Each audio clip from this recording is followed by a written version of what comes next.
मैं आज आपको ये बता सकता हूँ कि प्रोस्टेट सर्जरी के साथ रिस्क क्या एसोसिएटेड है, क्या क्या कॉम्प्लिकेशंस हो सकती है।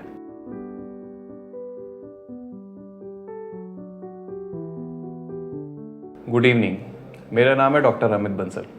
मैं हूँ senior consultant, head of urology at Fortis hospital Vasant Kunj, Delhi में।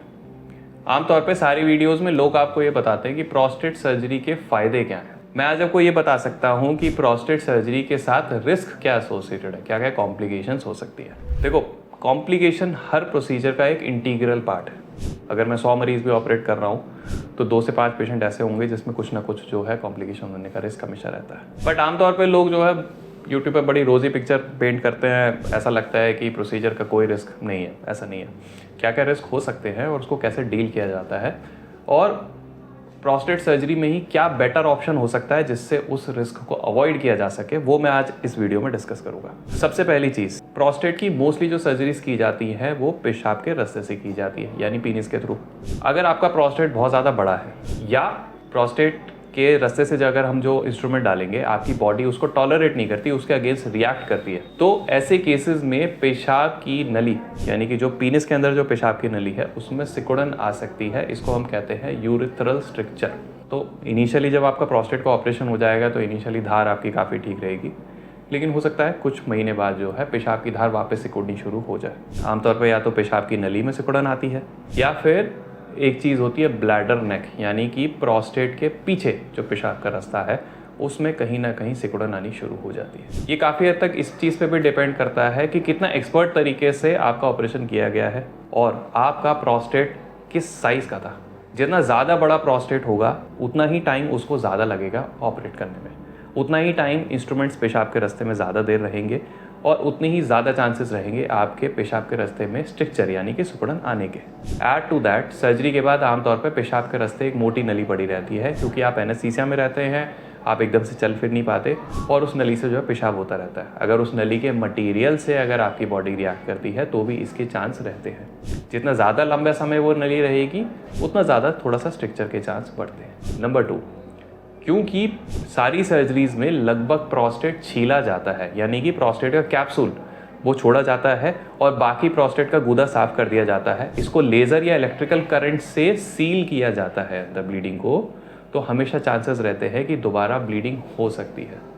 इसके चांसेस सर्जरी के तुरंत बाद या सर्जरी के 8 से 9 दिन बाद तक रहते हैं। इसलिए हम यूजुअली कहते हैं कि पेशेंट को कि आप जो है तब तक अपनी एक्टिविटीज़ लाइट रखिए।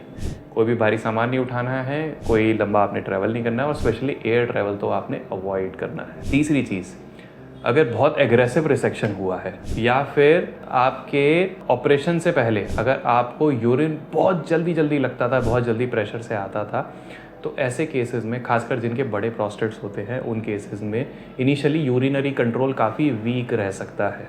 अब यूरिनरी कंट्रोल वीक से मेरा मतलब ये है कि हो सकता है कि आप लेटे हुए हैं और आपको खांसी आई, छींक आई और यूरिन निकल गया, यानी कि आपकी पेशाब करने की इच्छा नहीं थी, लेकिन पेशाब जब रुक जाना चाहिए था तो रुका नहीं, कंट्रोल से बाहर हो गया। That is called stress incontinence.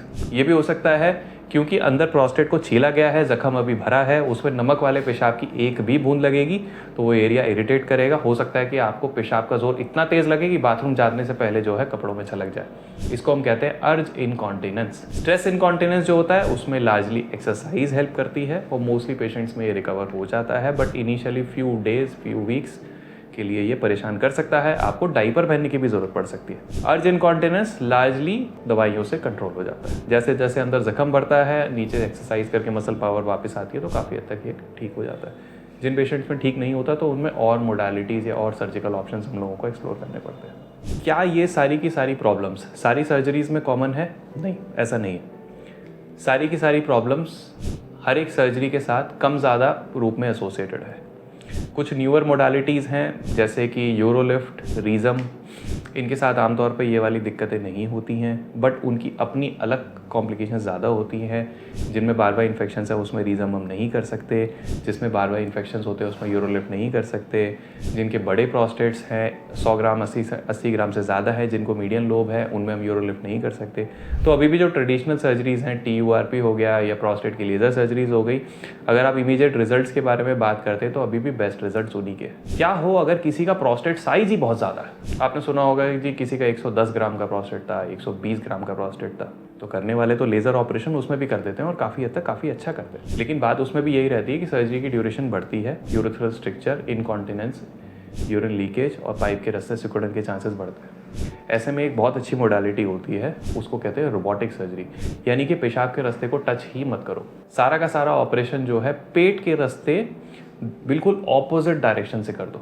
इसमें काफ़ी हद तक रिजल्ट्स यूरिनरी फ्लो वाइज काफ़ी हद तक रिजल्ट जो है क्लासिकल TURP और लेज़र सर्जरी जैसे ही आते हैं। लेकिन जो स्ट्रक्चर है यानी कि पेशाब के रास्ते सिकुड़न की जो प्रॉब्लम है वो आमतौर पे इसमें नहीं देखी जाती, या देखी भी जाती तो बहुत कम देखी जाती, क्योंकि पेशाब के रास्ते को एक्चुअली जो है कोई इंस्ट्रूमेंट पेशाब के रास्ते डाला ही नहीं जाता ऑपरेशन के दौरान। तो अगर आपका प्रोस्टेट 100 ग्राम से ऊपर है और स्ट्रक्चर और बाकी प्रॉब्लम्स को आप काफ़ी हद तक लिमिट करना चाहते हो, आप मिनिमाइज़ करना चाहते हो, तो आपके जो भी यूरोलॉजिस्ट है आप उनसे जो है इस ऑप्शन के बारे में फर्दर डिस्कशन कर सकते हैं, क्योंकि ये भी बड़ी कारगर मोडालिटी है।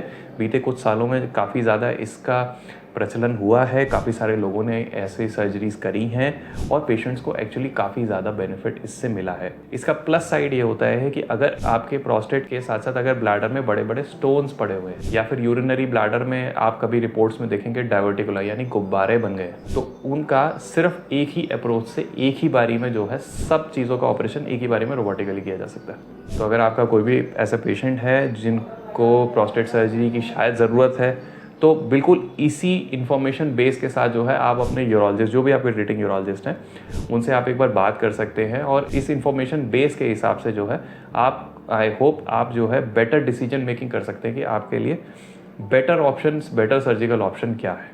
Thank you.